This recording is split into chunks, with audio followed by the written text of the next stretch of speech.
We are focused on improving the workload of special education staff and outcomes for students with disabilities in a cost-effective manner. I'm going to do it.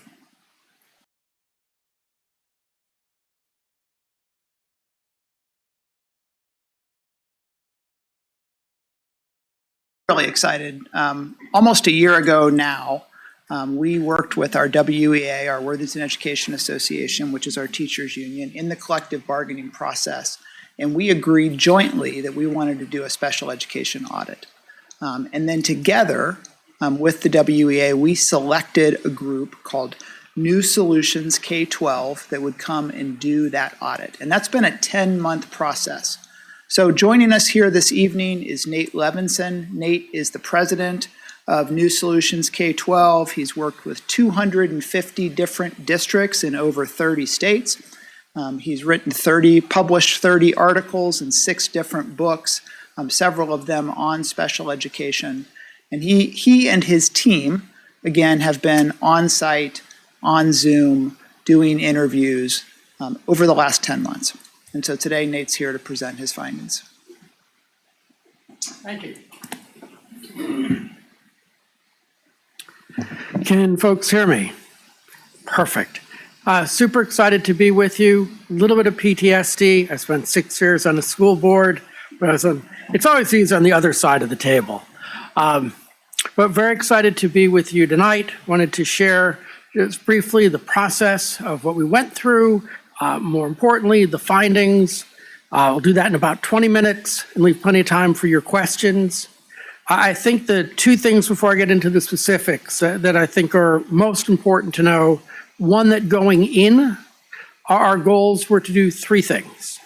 1, to find ways to improve outcomes for kids. 2, to improve the work life for your staff. And 3, to do those first 2 things within the budgets you have. That's what we did going in. Happy to say I believe we got to that place. And the other thing that I want to say is we came out of the process. It was really exciting to see the level of energy, excitement, commitment from the leadership down to the teachers that we worked with, the association. You'll see as we walk through what we learned and what we're suggesting, it does represent a new way of thinking, a new way of serving kids. But what was really exciting to see is just how many of your leaders and how many of your teachers really wanted something better for their kids and better for the staff, and how they have really gravitated around what we've shared with them. So it is a very pleasurable experience to be able to come and tell you what we've learned and how people are thinking about it, and certainly to get your thoughts and questions as we do that. I think the 3 things that are worth knowing about me that Superintendent nice enough to already share. The first is everything I'm going to share with you today, I have done and led as a school district leader. There is no place for theory. This is real work that's been done in real places. I was fortunate to lead a team that when we implemented this, we closed the general ed special ed achievement gap by 40 points. We reduced the number of kids who struggled to read by 2/3. Then the think tanks came to study us, and that seemed like a very good time to become a consultant. From that, I've worked now with almost 300 school districts, so we've seen kids are similar, districts are not.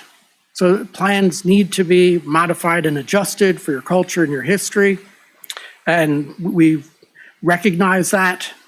And lastly, that we're the kind of firm that we are practical. I think it's the nicest thing people say about us. And even though these are fairly significant ways of thinking differently, we know they can be done. So the goals of the work, let's understand what you're doing. Let's celebrate what's going well. Good news never gets enough attention. And let's also think about where you might want to go next in this kind of mindset of continuous improvement. We don't come in and say good or bad, just here's where you are, here's where you might want to go next. The research plan, very comprehensive. We interviewed 100+ people, including some of you all, focus groups with teachers, administrators, parents, staff, families, students. We observed, visited your schools, watched teaching and learning in action. We looked at a mountain of data, including asking many of the special educators to share what they did for a week in very fine increments so we could see how their time was used. And from looking very, very broadly, we came up with a short list, 2 short lists actually, one of things going well and one of things you might do to go even better. And because again, we are practical, a long list is not helpful. Nobody has the bandwidth or the capacity to implement a dozen things. Essentially, we had 5 recommendations with the note that 5 was too many, and we worked with a group of teachers and leaders, what we call the Guiding Coalition, to help narrow that list down even further. So what did we learn? Things going well, 5 things really rose to the top. They're not the only 5, but they are 5 that really stood out. First, the leadership and the efforts to create a multi-tiered system of supports, particularly around elementary literacy, was really, really, really well conceived and very well implemented. Staff at almost every level could not wait to tell us about what it is, how it is working, how it is helping. It was just a pleasure to see it embedded and embraced so many of the best practices.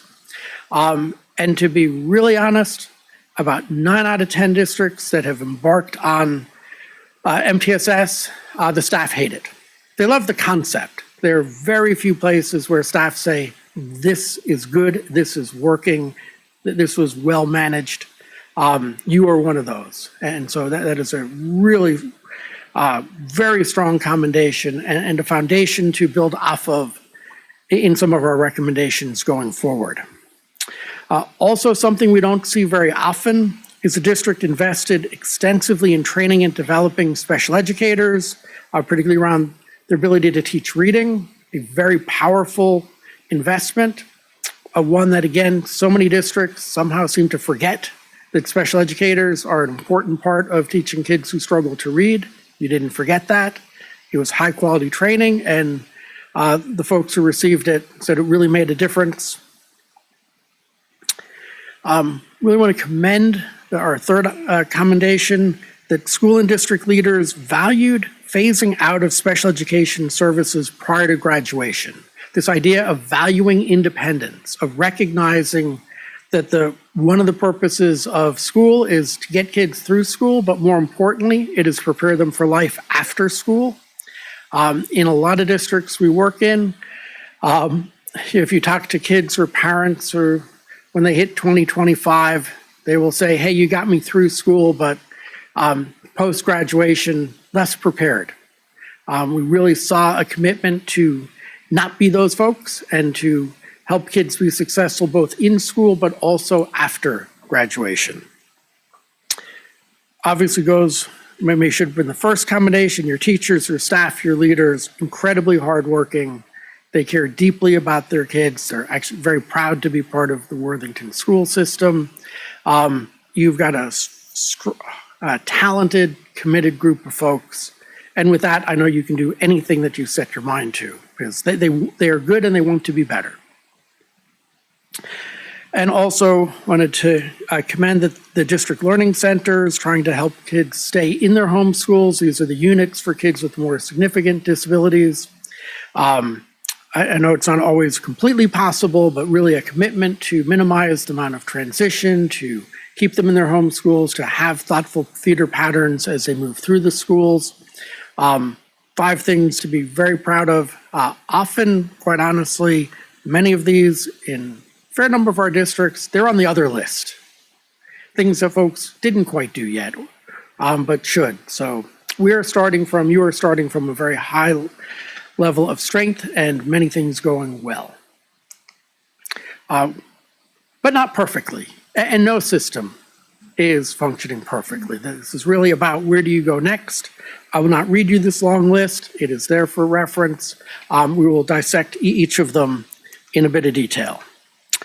First and foremost, if your goal, and I know it is, and I know it's the goal of your teachers and your leaders, is to raise achievement for all students, including those with disabilities. Tonight's discussion, most of the discussion focusing on kids with mild to moderate disabilities. What we know from the research is that if your goal is to dramatically close the achievement gap for kids with special needs, general education is critically important.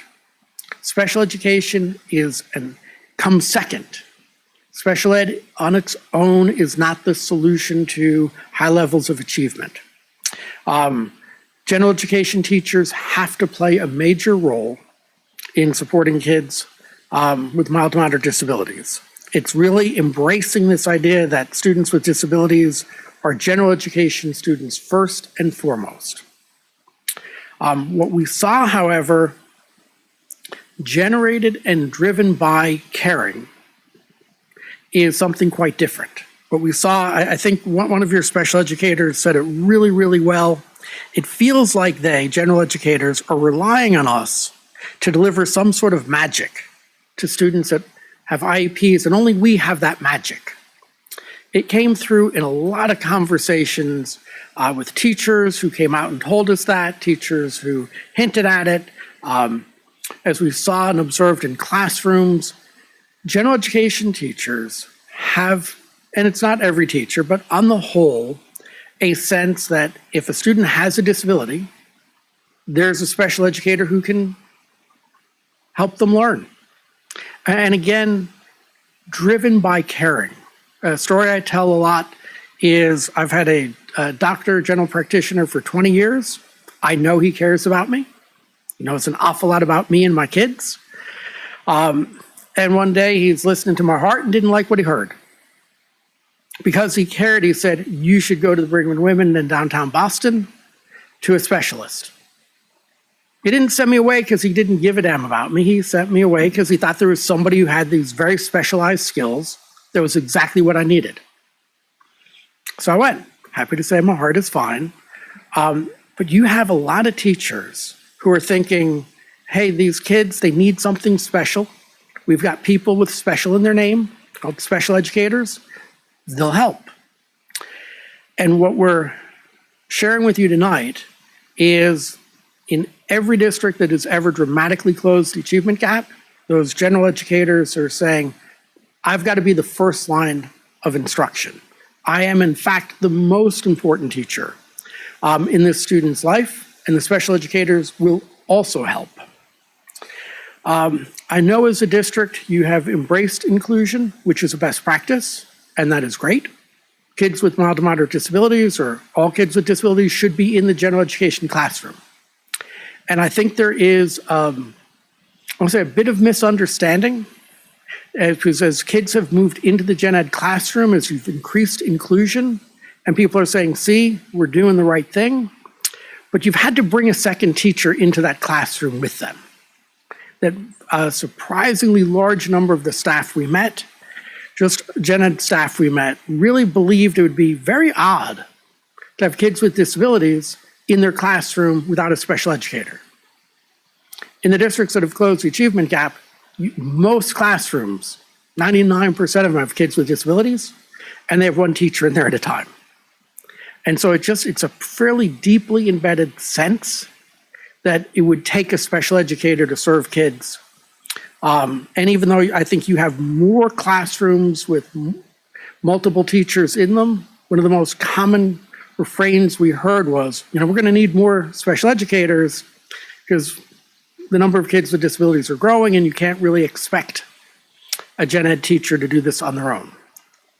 What is fascinating, and I want to appreciate the gen ed teachers, is that good teaching is good teaching. That if you look at the strategies that will dramatically improve outcomes for kids with disabilities, it is the exact same list of teaching strategies, the exact same practices for kids without disabilities. I've shared on this screen, and I know we shared it with many of the staff here. And when we showed them the list, we said, hey, is this a list for gen ed or is this a list for special ed? It's like, whoa, it is the same list. So we're not going to be asking or expecting general education teachers to double the amount of things they know and do 2 of everything. But we also know that many of your teachers do not feel they have the confidence or capacity to teach kids with mild to moderate disabilities. That's why they're asking for the special educators to be there. So one of our core recommendations was, first, we do need to make gen ed a bigger part of the lives of kids with mild to moderate disabilities. But to do that, you're going to need to support your teachers, many of whom don't quite feel comfortable or confident yet. And a big part of that support is going to come through job-embedded instructional coaching, because that is the strategy that's been most effective in building that confidence and that expertise in teachers. That's kind of idea number 1. Help close the achievement gap by gen ed playing a bigger role, and help gen ed teachers have the skills and confidence to do just that. And that will not happen overnight, but it can definitely happen. Now, if you do that, you're about halfway home. High quality core instruction is the most important and the first step for kids with disabilities. On top of that, kids who struggle, and that's kids who are struggling with or without a disability, are going to need extra time to learn on top of the core instruction. And that extra time's got to be taught by teachers who know the content that we're asking them to teach. If a picture is worth 1,000 words, here's my picture. This is the formula that helps you close the achievement gap by 40 points. It is high quality core instruction, and on top of that, extra time to learn taught by a teacher who knows the content. You do both those things and remarkably good things happen. Unfortunately, and again, getting back to the who does that in teaching, if I struggle to read, I need somebody deeply trained in teaching reading. If I struggle in math, I need somebody who knows math inside and out, 3 ways to teach it to me. As we looked at this best practice and compared it to your current practices, what is fascinating is that if I'm a student who struggles, who does not have a disability, you do a fair amount of this. So congratulations. But if I am a student with a disability, you do not do much of this. Again, driven by a desire to help, but it is really very different what happens for students with a disability versus without. What we're seeing for kids with disabilities at the elementary level, the primary support is what's called pull-out support. So if I have a disability, I struggle to read, during the reading period, a special educator will pull me out and work with me. And it's great that you've been training your special educators to be skilled in the science of reading and to be trained in as a teacher of reading, but they're doing it during the reading period. So as a student who struggles, I get less core instruction, less, than the student who didn't struggle. There's no extra time there. At the middle and high school level, overwhelmingly, we saw 2 strategies. One is co-teaching, where a special educator and a general educator go into the classroom at the same time. So you did double up on the number of teachers, but the number of minutes I got to learn math or science or social studies didn't change at all. And then for some, not a lot, but some, and way too many, I might add, some kids with disabilities, still mild to moderate disabilities, have what we refer to as replacement classes. This is instead of being in a math class with a general educator and a special educator, I've got a separate math class just with the special educator. That class is not likely to cover all the material. It is not as rigorous. So if I'm in a replacement class, I'm not even getting core instruction. Again, that's a small number of kids. But if I am getting core instruction in the middle and high school, it is very unlikely that I'm getting any extra time. So there are a lot of strategies that have been used, and all these practices that you're doing are very common. I want to be very clear about this. This is a very common set of special education practices, but we should take no comfort in the fact that they're common, because nationwide, kids with disabilities achieve at pretty low levels. They're the only group that has seen a larger and increasing achievement gap over the last 15 years. And it is why more and more districts are saying, and why I was really excited to see how your own district responded to the, hey, if we want different outcomes, we're going to have to do something differently. And people seemed very, very comfortable that this is the differently. The thing that we want to be uncomfortable with, quite honestly, is that many of the most effective supports are not available to students with disabilities. You have, for example, at the secondary level, intensive classes in which a student will go to math and then get extra help in math. That's the extra time. The extra help in math is delivered by a math teacher. You've got kids, the elementary level, who get help, are in the class for core reading. They fall behind. They get extra help from a certified reading teacher later in the day. So those are two perfect examples of the best practice in work. We literally had teachers say, and it's weird, Nate, like I had this student and they were making headway, but then they got an IEP. So of course, they were removed from the class because it wouldn't be fair to give them both the extra help and the special ed help.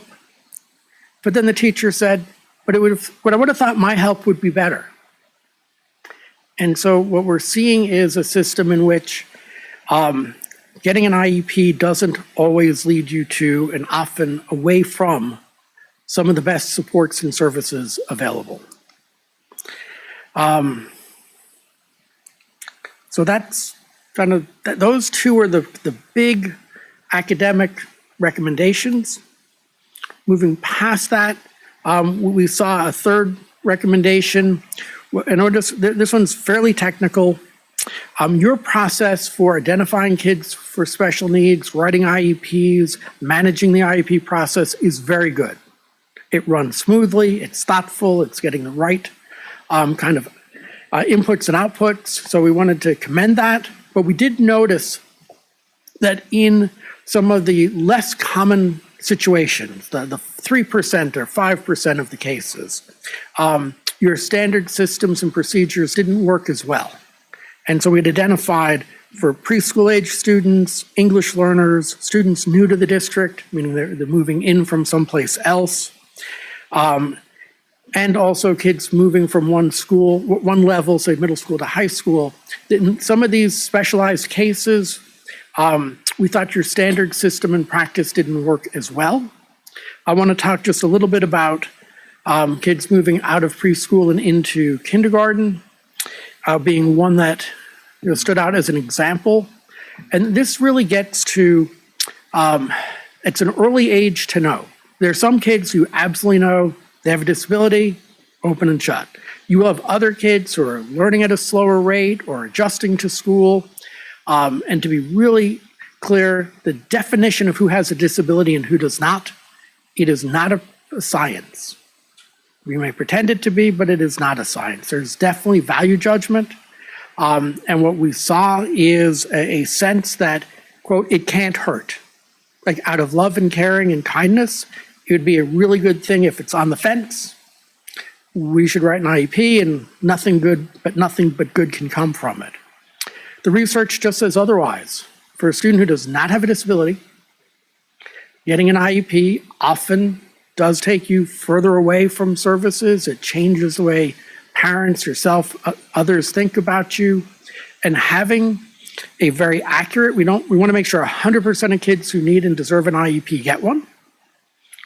And we also want to make sure 100% of the kids who shouldn't have an IEP don't get one. And we thought this was an area that a slightly different process might be able to fine tune that. Fourth area has a number of components. And as the superintendent mentioned, our work was a joint effort with the association.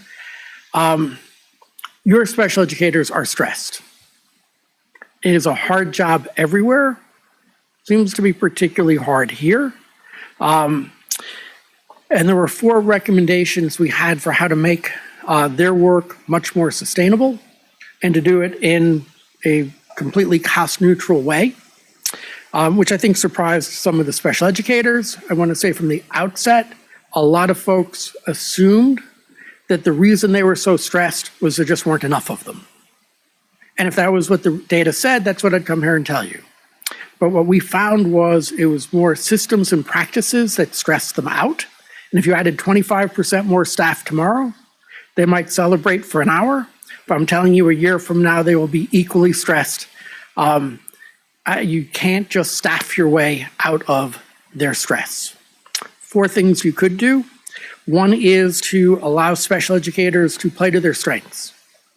We met some special educators. I'm really strong at teaching math, not so in teaching English, but I'm co-teaching both. Where I am really strong working with kids with behavior challenges, but I'm teaching math. Special educators are asked to do more different things than any other role in the school system.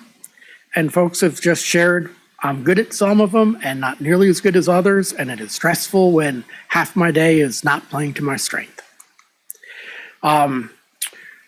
We also heard, and we looked at their time studies. Your special educators are going to a boatload of meetings. They spend an enormous amount of time in meetings, both special ed and not special ed meetings. And as they said, if I'm there for a reason, then I feel good. And they also said, I spend 6-7 hours in some meetings in which I don't speak.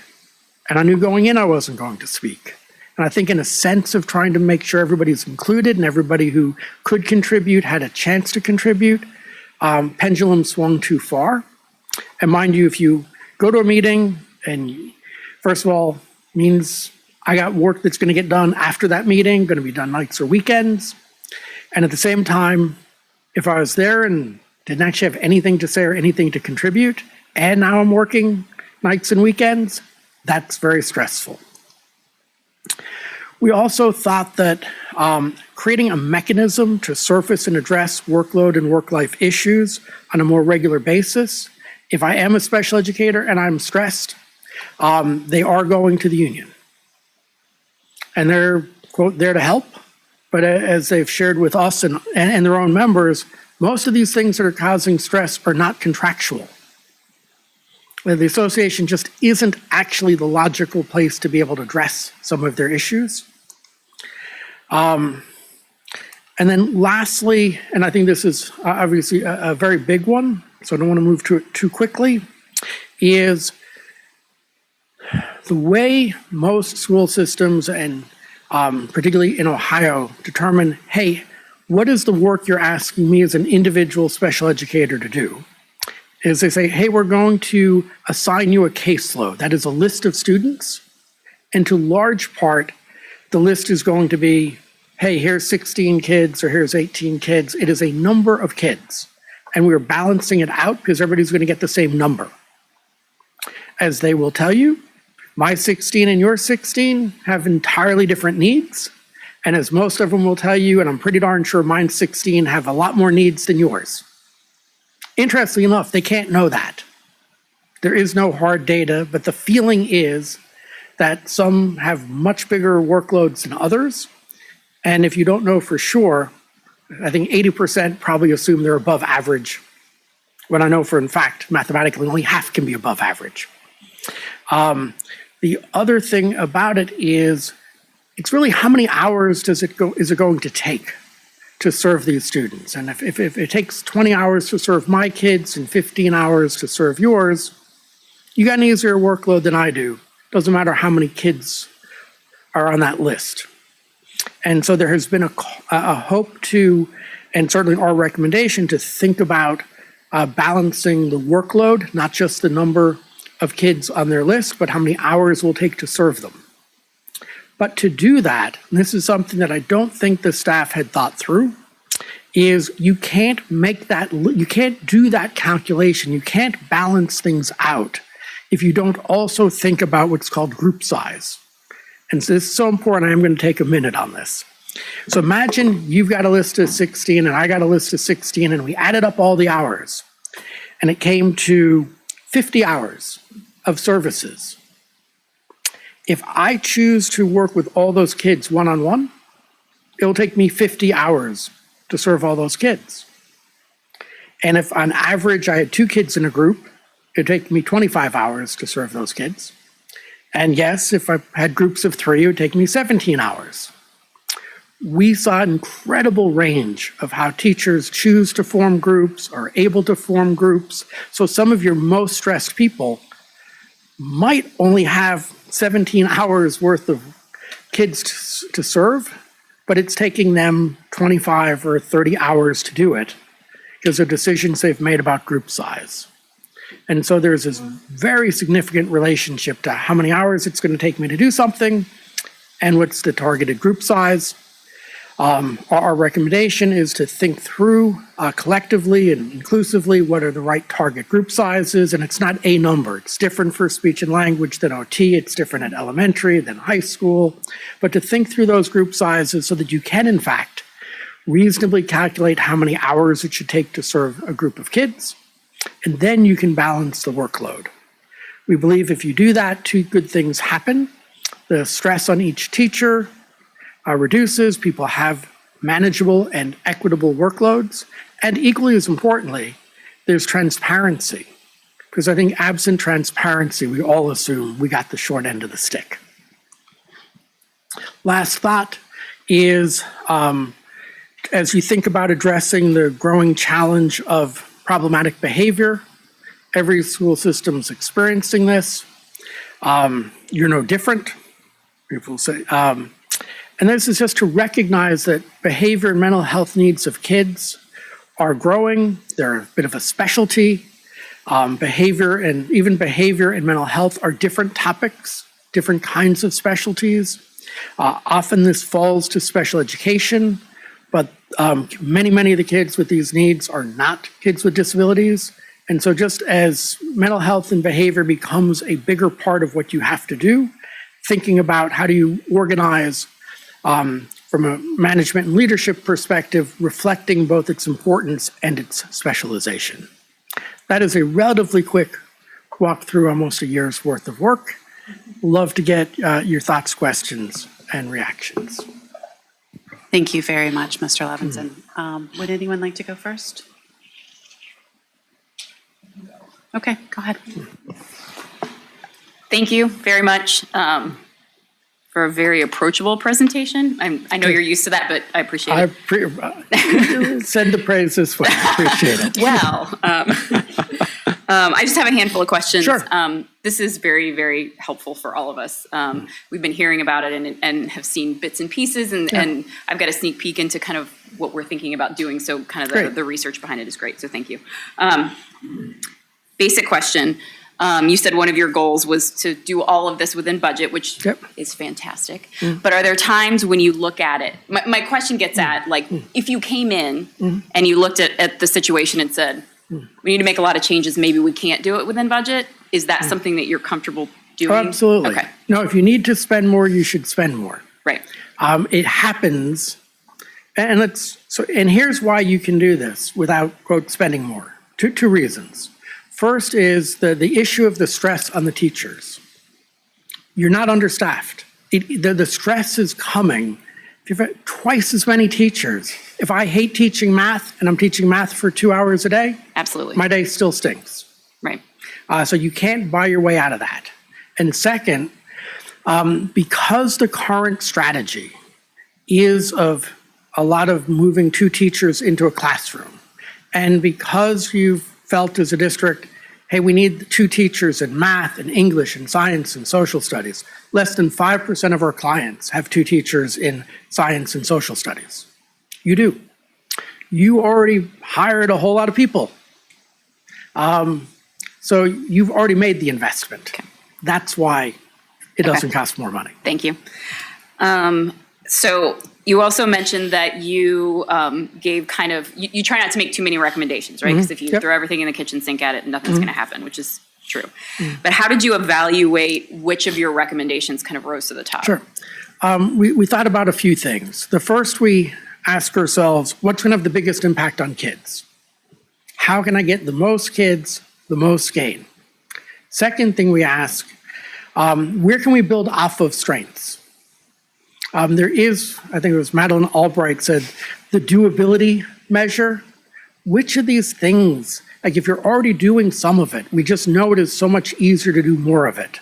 So you have living examples at every level of services and supports that were aligned to these best practices for kids without disabilities. So that gives a kind of a nod in that direction. And then I think the third is where were we really hearing from your staff?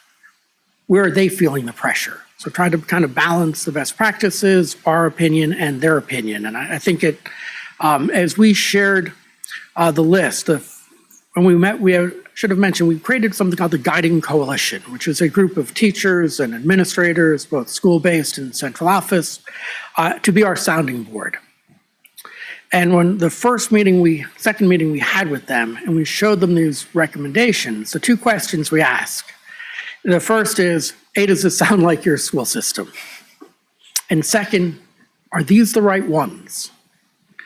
And again, I've done this a lot of times, and sometimes the answer is no. We don't, where's this and where's that, and why'd you come up with that?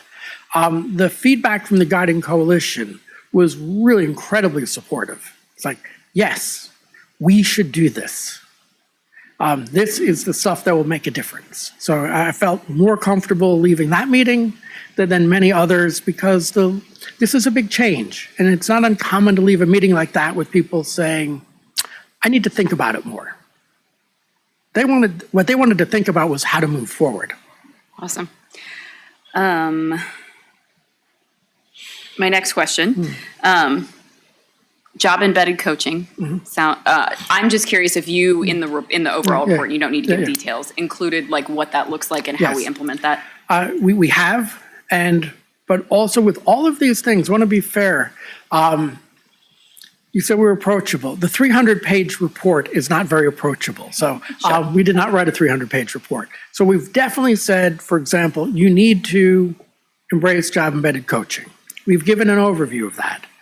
A logical next step is you need the 30-page report, the 30-page plan with your coaches, with your principals, with teachers to work out the next level of detail. Sure.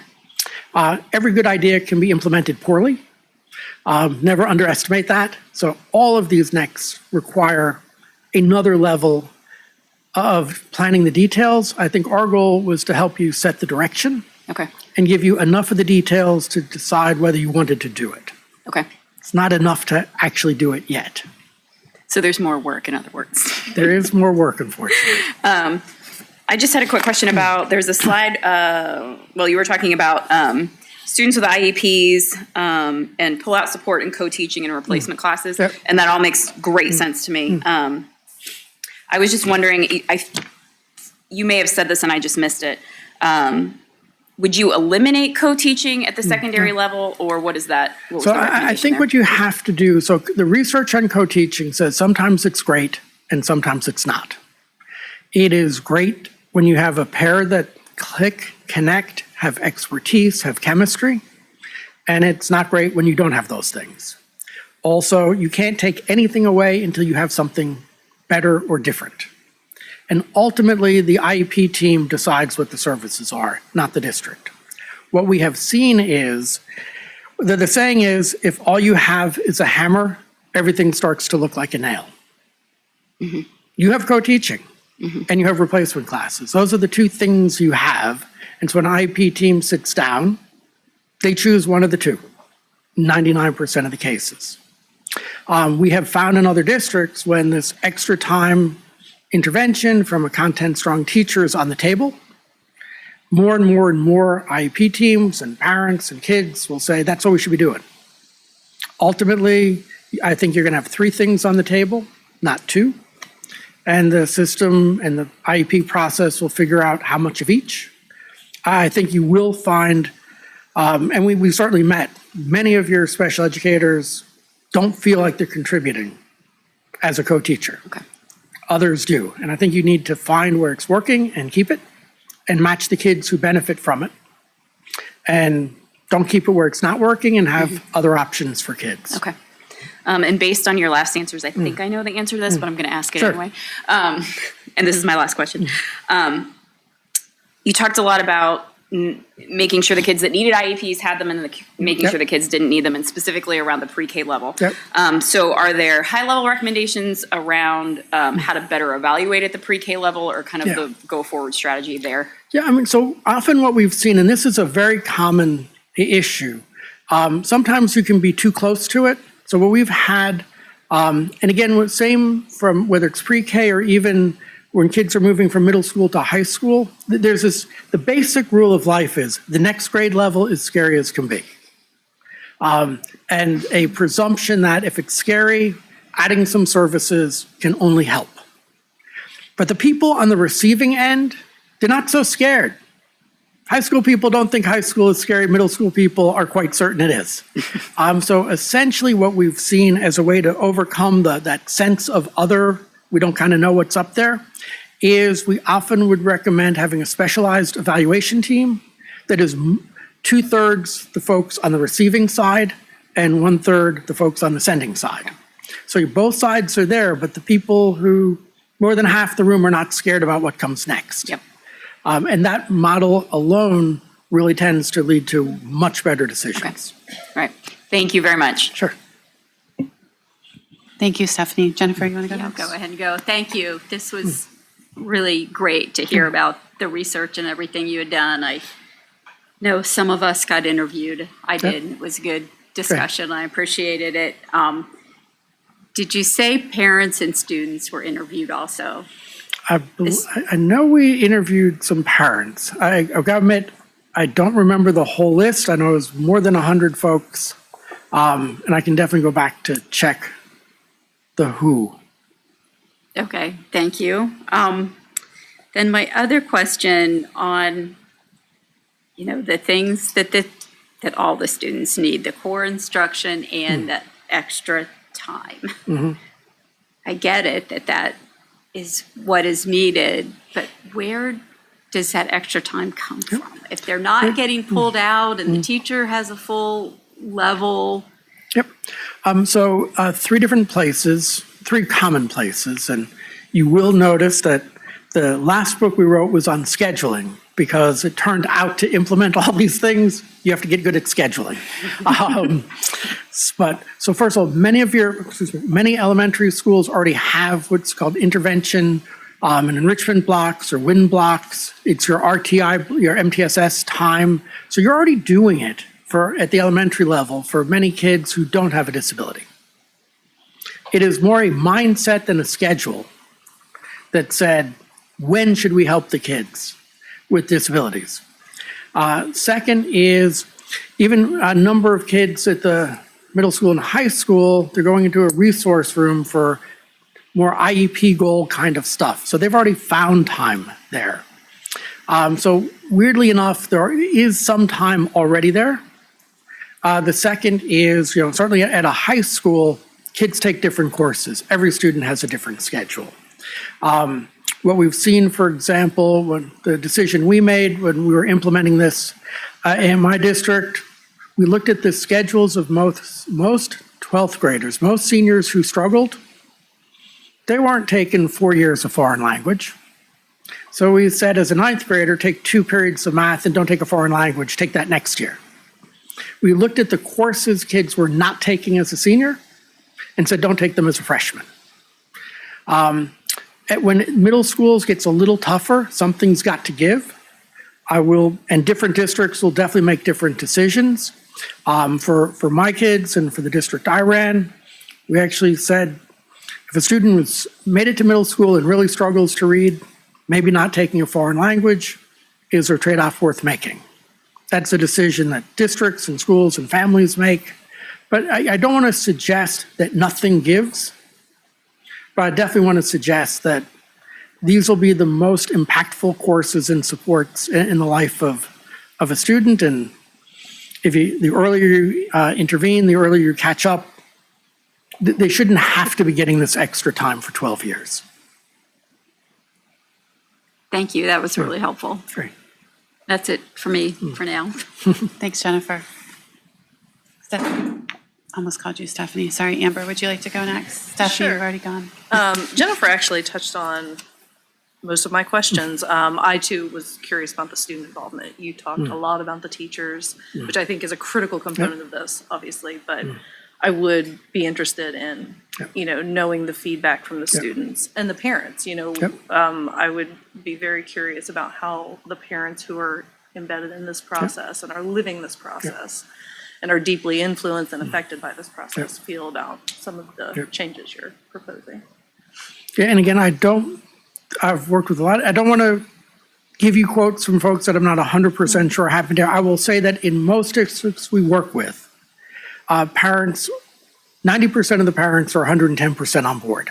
Like they have been wondering, how come my kid isn't getting the extra time? How come there are these interventions that seem awfully good and my kid got pulled out of them? Again, I don't want to speak for all parents, and I'll definitely go back to my notes and share with the superintendent what we heard. But across the country, as these trends have become much more common, parents have, in many ways, parents of students with disabilities have been leading the charge because I think in the two things that we hear from a lot of parents across the country is the achievement gap is not shrinking. I think they're acutely aware that hardworking, smart people are trying very, very hard to help their kids.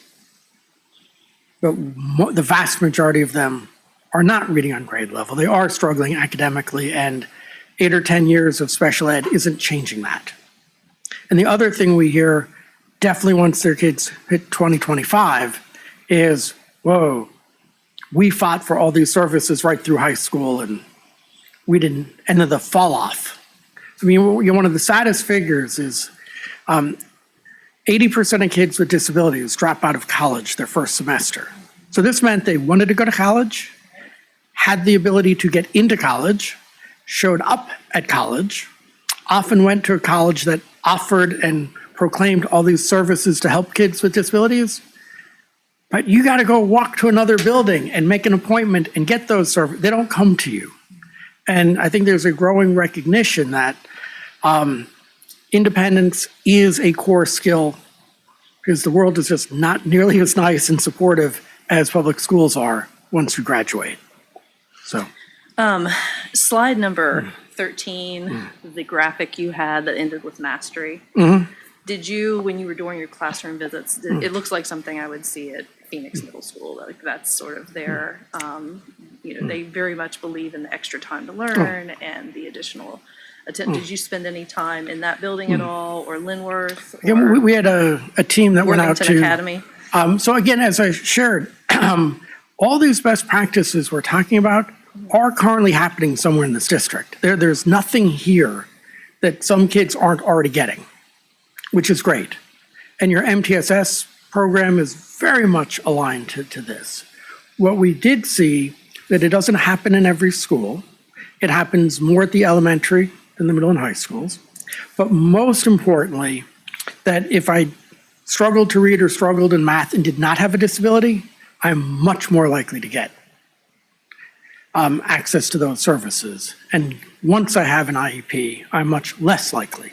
But I want to be clear, this is again why we're very optimistic that there's nothing here. Maybe it's why the Guiding Coalition rallied around it fairly quickly. There is a sense of familiarity to these practices. This is not brand new to you all. So it's not as widely spread as it should be. It was encouraging to hear when you started off the presentation, the great things that we are doing here. You're and how, doing many. Compared to all the schools that you've seen across the country, and I think that's a great testament to Worthington and the staff and educators who work here. Absolutely. I do worry about, you were talking about the mental health of the teachers, and it's not a problem unique to Worthington that special education teachers are stressed and burnout, and retention is difficult.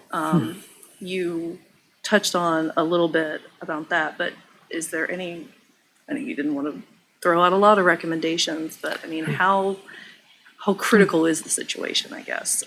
So special educators across the country are in the most short supply. All 50 states have a shortage. All 49 states had a shortage before the pandemic. It's gotten worse.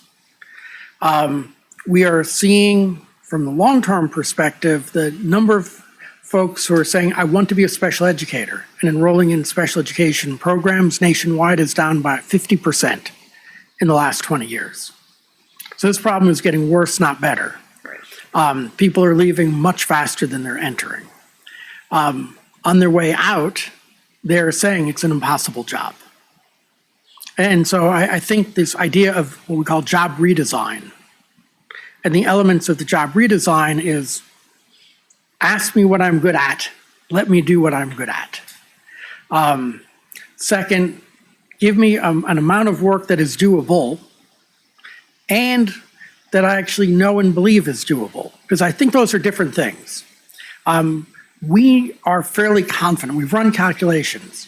99% of your teachers think their workload, caseload will decline. And I've said this to the staff, if we do this balancing, not everybody's getting less. Some people are going to get more.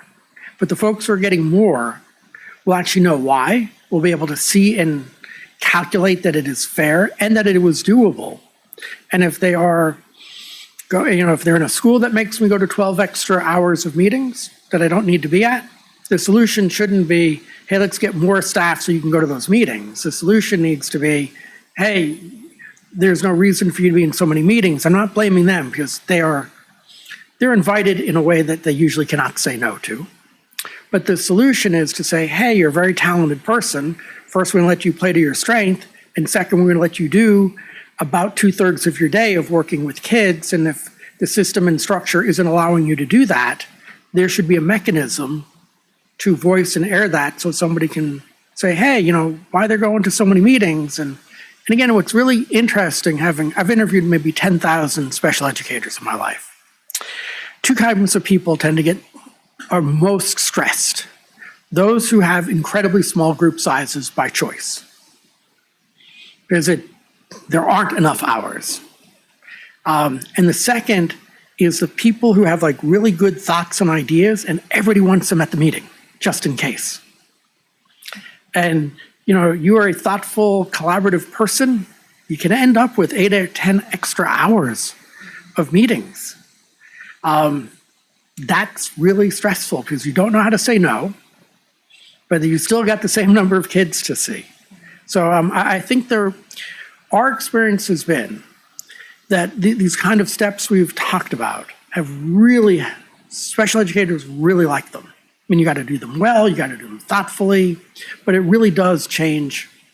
Just one last story, I was doing a webinar, 600 people, and the worst thing in the world is doing a webinar because you can't see the audience, you have no idea whether anyone's even listening.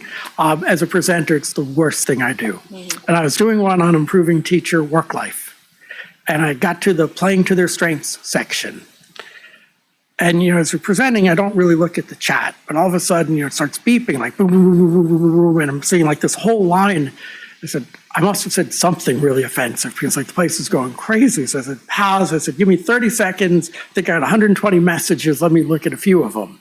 And here was the messages. Can you name a district that's doing this? I will send my resume today. Can we really do this? This would be the greatest thing in the world. Tell me more about this. It was basically the most upbeat feedback I've ever gotten on an in-person webinar in my life. We've got entire states looking to move in this direction. Somehow, we got to the place where we assumed every special educator could do everything.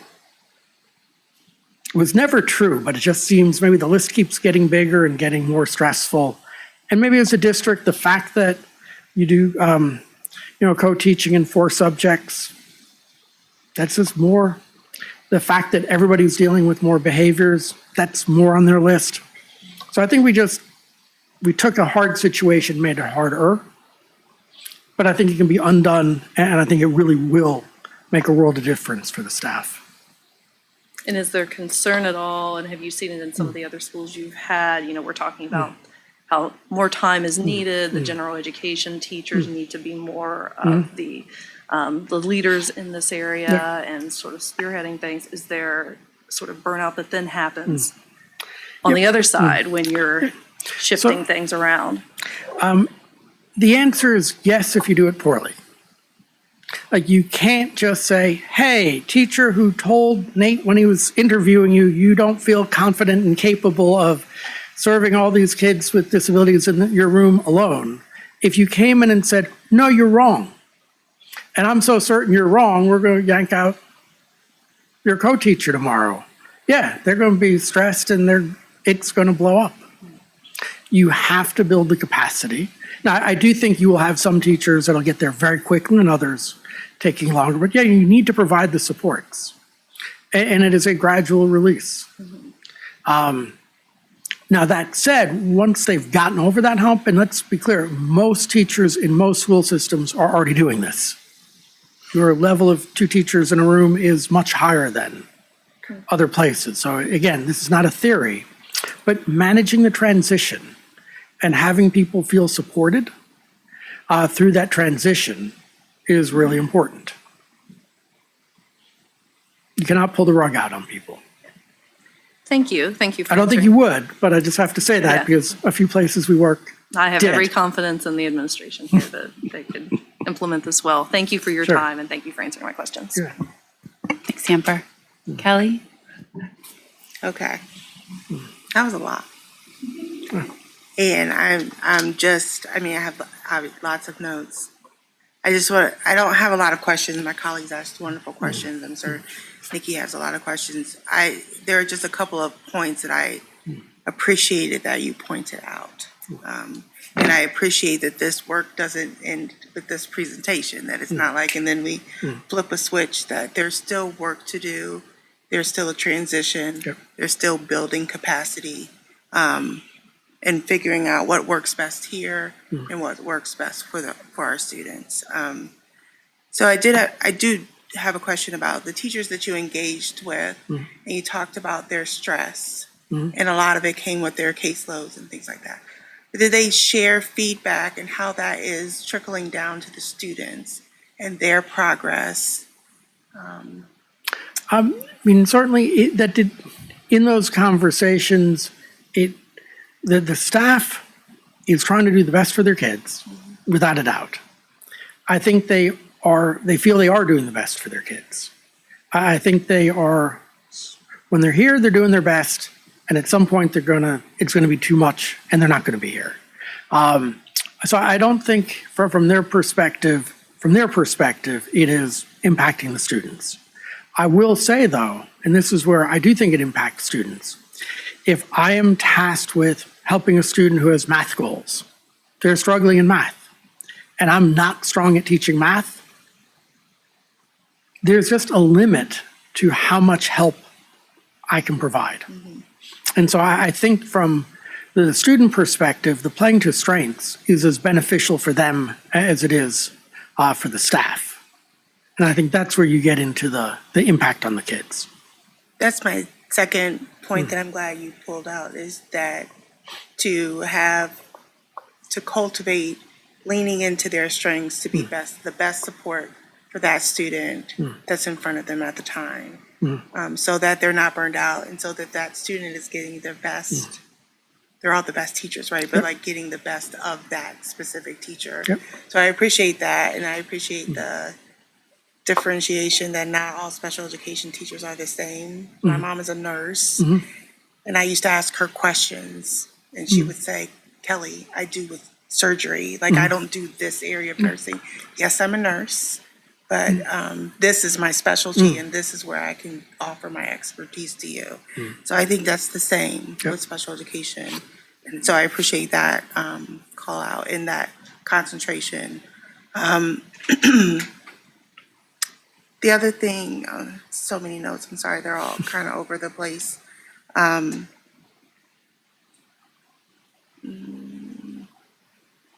Bear with me.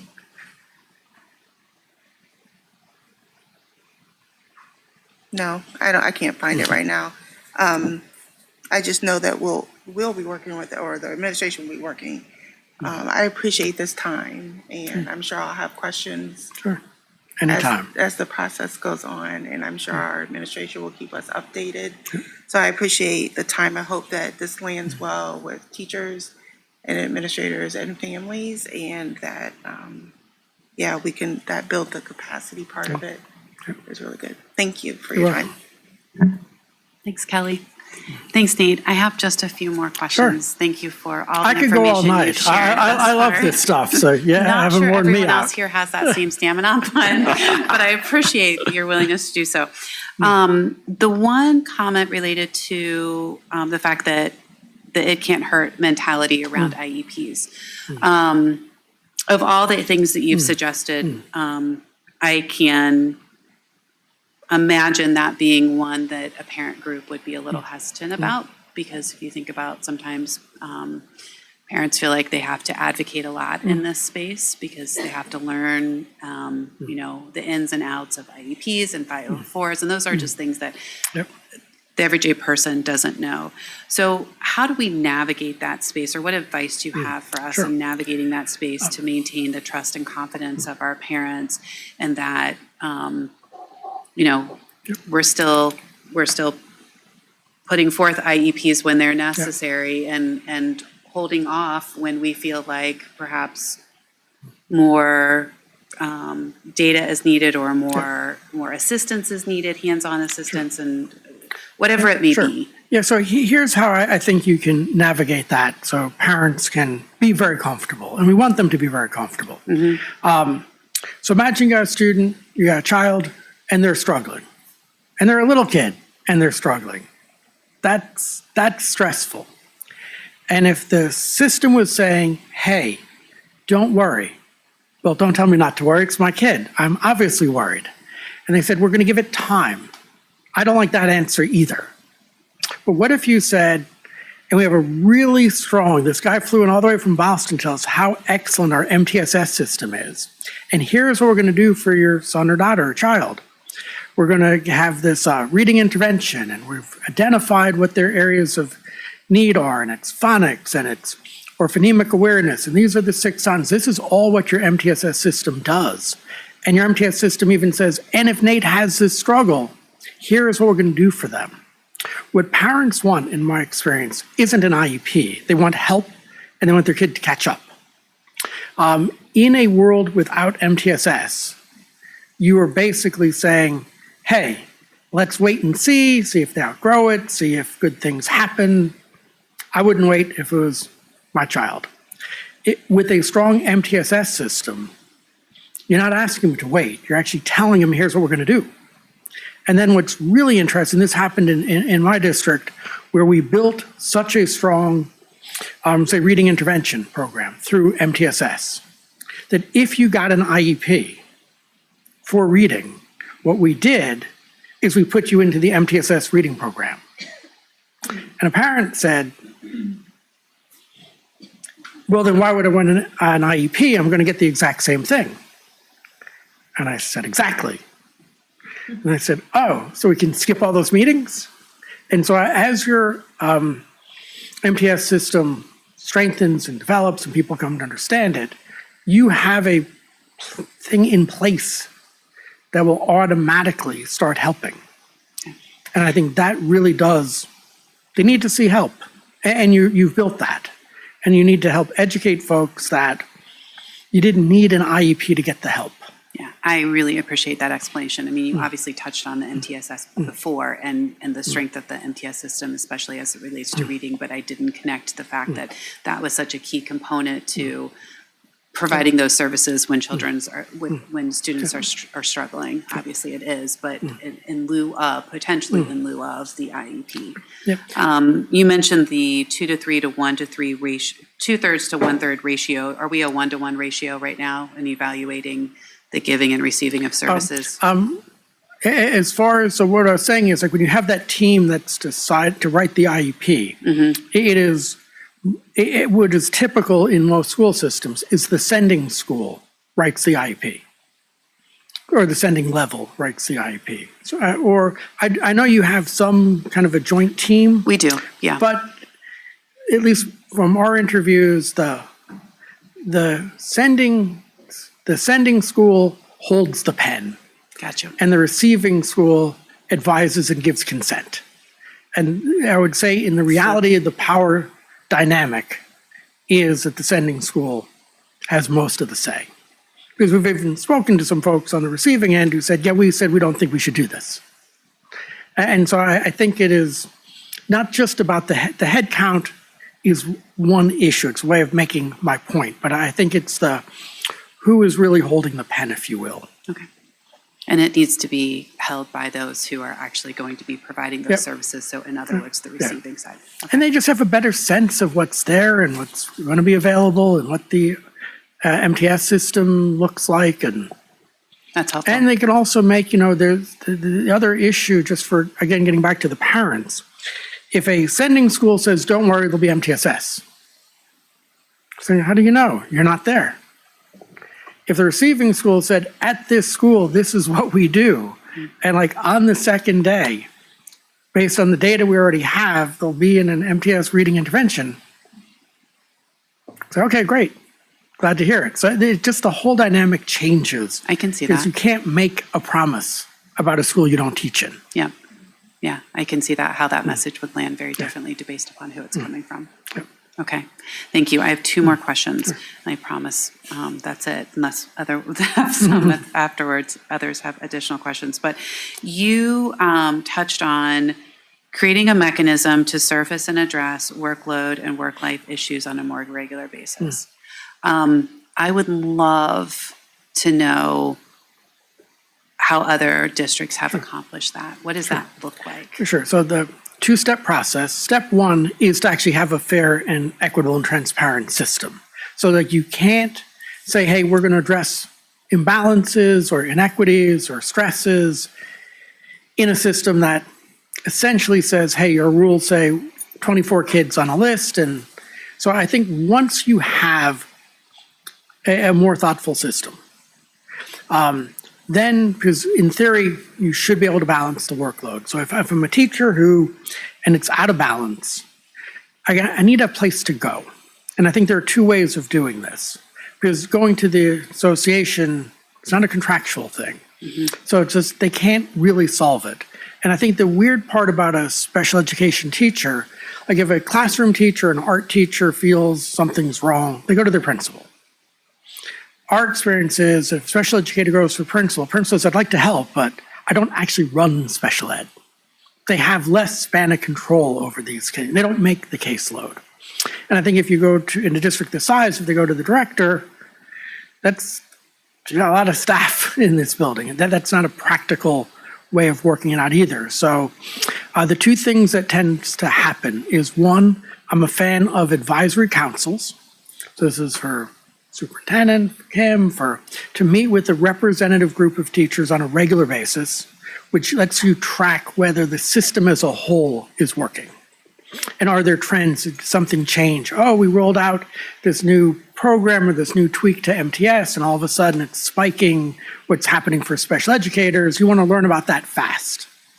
And so these advisory councils help you keep a pulse. And then I think the second is whether it's an HR function or a different function where a teacher could say, hey, I know we've got these rules. I don't think they've been appropriately applied. You just need in part of your organizational structure to have somebody say, okay, let me look into it. And because you have a transparent system, they can say, hey, are we living up to this plan we set? And it tends to have to be central office because they've got to be able to talk to principals, talk to the special ed folks, talk to the general ed folks, and figure out, are we living up to the plan we put in place? And then you find, so often it happened to me in one place where I had two people left for maternity, and we didn't quite fully backfill, and it all landed on one person, and they were totally stressing out. He said, yeah, I guess that's really not the way we were supposed to handle it. And then you got to intervene and pull some help from another school or bring in a part-time person from an agency because something happened. Maternity would be a classic case of a good system just fell apart. Excellent. That's helpful. Great. Thank you. Sure. My last question is on number 5, enhanced services and supports for students with challenging behaviors and mental health needs. And specifically, I don't know. I think this is one of those situations where as humans, sometimes we hear what we want to hear. What I was hearing through this particular slide is that mental health needs to be more woven into teaching across the board, meaning our teachers being skilled in that area to address mental To health. a degree. So what we talk about in the report, because I moved fairly quickly in tonight's presentation, is mental health and behavior is four challenges, not one. And having specialization and 4 strategies. So a classroom teacher will never be a mental health expert. No. And we want them to be great at teaching reading and math to kids with mild to moderate disabilities and learn the science of reading.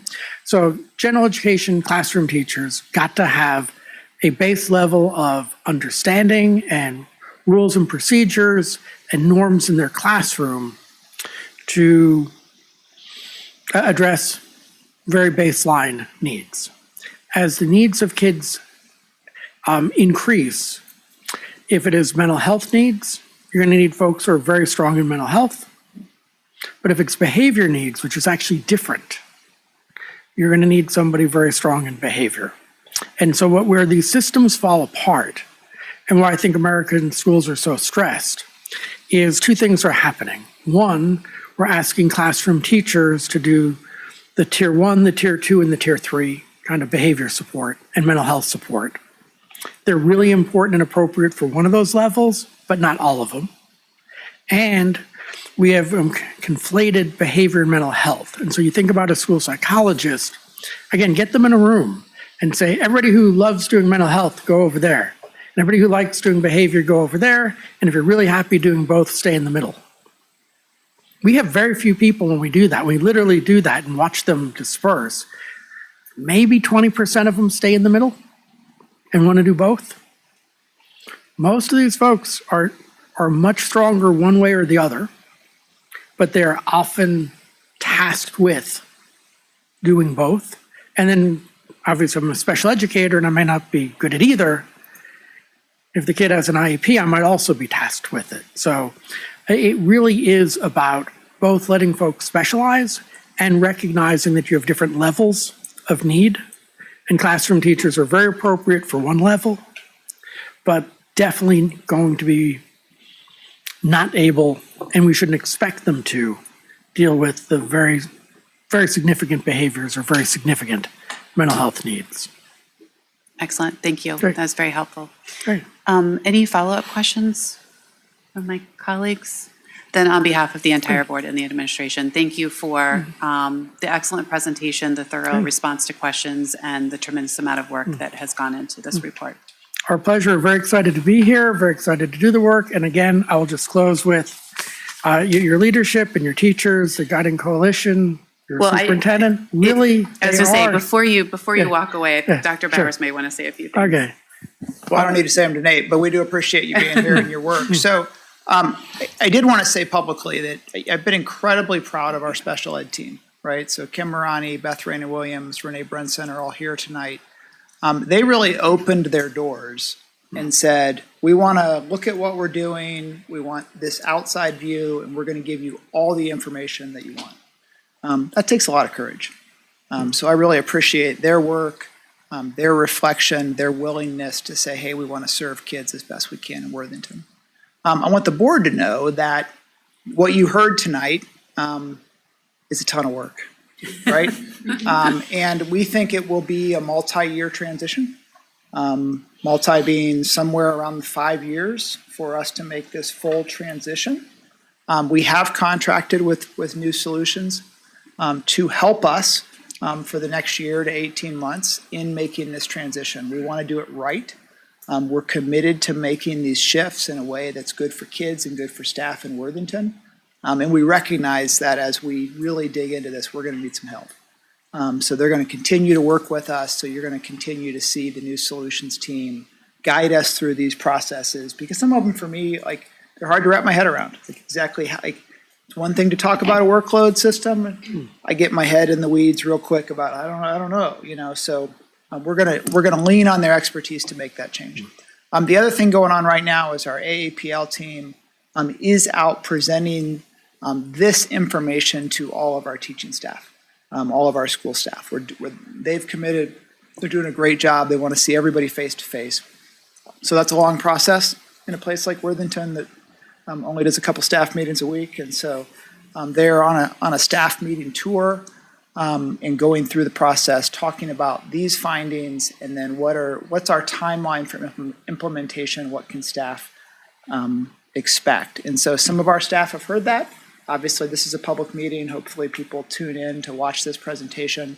But then many of our staff will still hear that over the next few weeks as they dig into that presentation. So, Nate, thank you. You're Yeah, very Nate, welcome. thank you. Glad to Thank hear you're you. going to be around for a while. So am I. Thanks.